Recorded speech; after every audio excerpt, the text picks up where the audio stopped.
September 4, 1940. Over the moonlit waters of the English Channel, the pilots of the Luftwaffe's Lehrgeschwader 1 looked out from their cockpits with a sense of predatory calm. Behind them lay the occupied fields of France. Ahead, the darkened silhouette of a Britain they believed was already beaten. For weeks, the Battle of Britain had raged in the daylight, but as the sun dipped below the horizon, the advantage shifted decisively to the German bomber crews. In the early stages of the Blitz, the night was a sanctuary. British searchlights groped blindly at the clouds, and ground-based anti-aircraft fire was more of a psychological deterrent than a lethal threat. To the veteran aviators of the Reich, the Royal Air Force's attempts to intercept them in the dark were almost comically ineffective. That confidence was reinforced the moment they first spotted the Bristol Beaufighter. To an experienced Messerschmitt pilot, the British newcomer looked like a mistake. It was enormous by fighter standards, possessing a bloated, stubby fuselage that lacked the lethal elegance of a Spitfire. Its twin engines gave it a purposeful, muscular look, but its sheer bulk suggested something agricultural and clumsy. A heavy fighter in the most literal and derogatory sense. German intelligence reports from these early encounters described the aircraft as ponderous in turning circles and lacking the acrobatic grace required for a true dogfight. Luftwaffe crews began referring to it dismissively, assuming they could simply outmaneuver this flying truck if it ever dared to engage. But that mockery lasted only until the first burst of fire. What those German pilots couldn't see from their cockpits was the terrifying arrangement of weaponry clustered in the Beaufighter's belly. While traditional fighters carried guns spread across their wings, creating convergence patterns that left gaps in the line of fire, the Beaufighter housed four 20mm Hispano Mark II cannons in a tight, parallel grouping beneath the nose. When a Beaufighter pilot squeezed his trigger, he didn't just fire bullets. He projected a solid, cylindrical wall of high-explosive shells. It wasn't a dogfight. It was an execution. In a single 2-second burst, 80 explosive projectiles would hammer into a target, turning a proud Junkers 88 into a disintegrating mass of fire and debris before the crew even knew they were being stalked. The reason Bristol designed such a devastating weapons platform had everything to do with Britain's strategic predicament in the summer of 1940. The RAF was facing a multi-front crisis. Bomber Command needed long-range escorts, Coastal Command needed U-boat hunters, and Fighter Command was desperate for a night fighter large enough to carry the new, bulky airborne interception radar sets. Standard aircraft development usually took 3 to 4 years, but with France having fallen and the Luftwaffe preparing for the Blitz, Britain didn't have years. They needed a solution immediately. Leslie Frise, Bristol's chief designer, made a decision that was reckless in its pragmatism. He bypassed the traditional design process and built a fighter using architectural salvage from existing production lines. The wings were taken directly from the Beaufort torpedo bomber, the tail assembly was borrowed from the Blenheim light bomber, and the engines were Hercules radials already in production. This accidental design, completed in just 9 months from concept to first flight, resulted in a fighter that was large because bombers are large and sturdy because torpedo bombers must be sturdy. The Beaufort wings, designed to carry 900-kilogram torpedoes, gave the Beaufighter a structural strength far beyond any traditional fighter. This robustness allowed the airframe to handle the massive weight and violent recoil of 4 20mm cannons mounted in the belly, along with 6 machine guns in the wings. By September 1940, the first operational Beaufighters were delivered to No. 25 Squadron, just 14 months after design work began. This rapid deployment was unprecedented and occurred exactly as German bombers began pulverizing British cities nightly. The Beaufighter's size, which the Luftwaffe initially mocked, became its greatest asset. It provided ample room for a navigator radar operator and the massive fuel tanks required for a range exceeding 2,500 kilometers. More importantly, it offered a stable, spacious platform for the AI Mark IV radar. While single-engine fighters were still groping blindly through the darkness, the Beaufighter was becoming a sophisticated, radar-guided predator. The lethal advantage of this new predator lay in a fundamental philosophical shift in aerial gunnery. Most contemporary fighters, such as the Spitfire or the Messerschmitt 109, distributed their weapons across the wings to balance weight and reduce structural stress. This distribution created a persistent tactical problem called convergence, where wing-mounted guns had to be angled slightly inward so their fire patterns intersected at a specific distance, typically between 200 and 300 meters. If a target was closer than that point, the bullets passed on either side of it. If it was further, they diverged again, creating a very narrow window where the weapons actually hit the same spot. The Beaufighter eliminated this engineering limitation entirely. Its 4 Hispano cannons were mounted in a tight grouping beneath the forward fuselage, their barrels sitting in near-perfect parallel. There was no convergence angle because there was nothing to converge.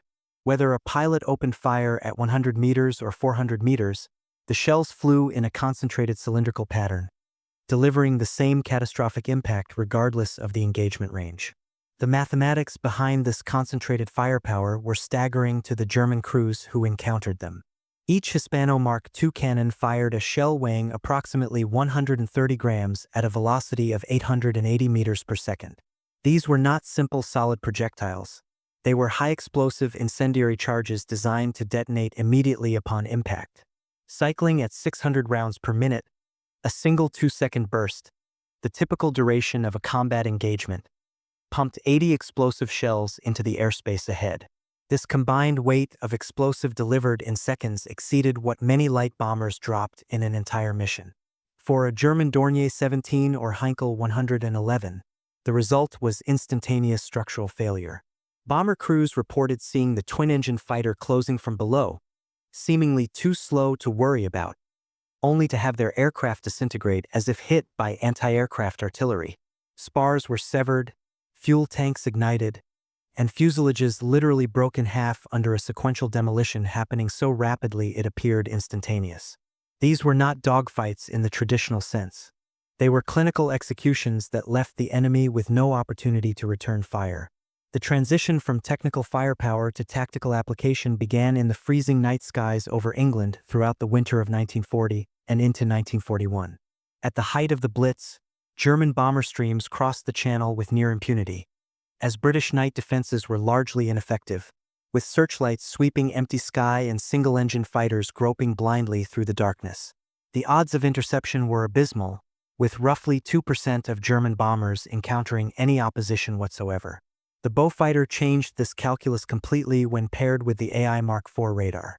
This system worked by transmitting radio pulses and detecting reflections from metal aircraft, with the radar operator watching a cathode ray tube display roughly 20 centimeters across. Targets appeared as blips of light, allowing the process of interception to become methodical rather than random. Ground controllers guided the Beaufighter into the general area using information from chain home stations, after which the airborne operator took over, calling out bearings and distances to guide the pilot silently toward the target. The pilot would adjust course, closing the gap while remaining below and behind the bomber, outside the field of view of the enemy gunners. At roughly 300 meters, visual contact was typically made, followed by a 2-second burst that ended the engagement. Flight Lieutenant Ronald Ashford of No. 604 Squadron demonstrated this lethality over Kent on January 19, 1941. After his operator detected a contact at 6 kilometers, Ashford closed to visual range and positioned himself 70 meters directly astern of a Heinkel 111. He aimed at the fuselage center and fired. The Heinkel's rear section separated, and the aircraft broke into 3 distinct pieces before Ashford had even lifted his finger from the trigger. By May 1941, Beaufighter squadrons had claimed over 100 confirmed night kills, representing interceptions that previous night fighter systems would have missed entirely.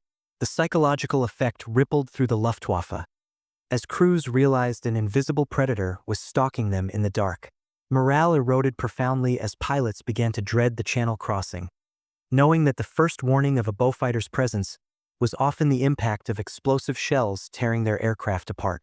While the wreckage of German bombers fell across the English countryside, the Luftwaffe's intelligence directorate, the Nachrichtenverbindung, struggled to reconcile the Beaufighter's performance with its physical profile. When fragments were recovered near Dover in late 1940, German analysts did what they always did. They measured, weighed, and calculated. They noted the enormous wingspan and a combat weight of nearly 9,500 kilograms, leading them to the obvious conclusion that the aircraft was too heavy to be maneuverable.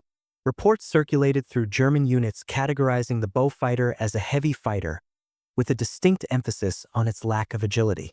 They believed that because it was slower and less nimble than a Messerschmitt, it could be easily outmaneuvered. What they missed entirely was that, in the specialized world of night fighting and maritime strike, traditional dogfighting metrics were irrelevant. A Beaufighter didn't need to outturn a Junkers 88. It only needed to get close enough to fire a single, stable burst. German bomber crews who followed official advice to attempt tight banking turns often found themselves flying into a predictable path where the Beaufighter's pilot was already waiting. By early 1942, this lethal mismatch of theory and reality moved from the night skies to the open sea. Coastal Command began adapting the aircraft for an entirely different application: hunting ships.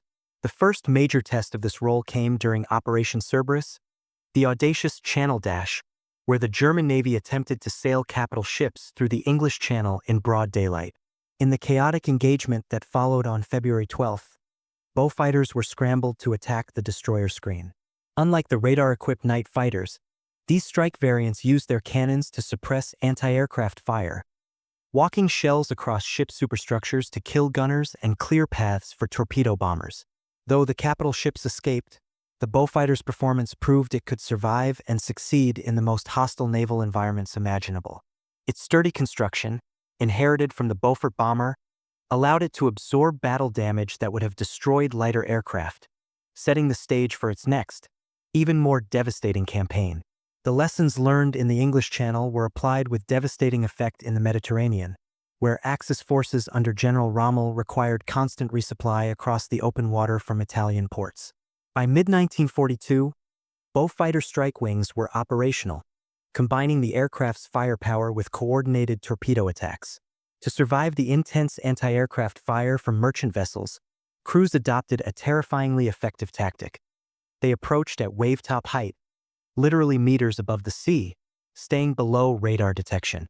At these extreme altitudes, the Beaufighter's weight became a distinct advantage, providing a stable firing platform in turbulent air where lighter fighters would have struggled to maintain aim. A typical attack was a display of choreographed violence. The lead Beaufighter would open fire from 600 meters, its 4 cannons punching holes through ship plating and shredding superstructures. By the time the torpedo bombers followed, the defensive gunners were often dead or suppressed by the hurricane of exploding shells.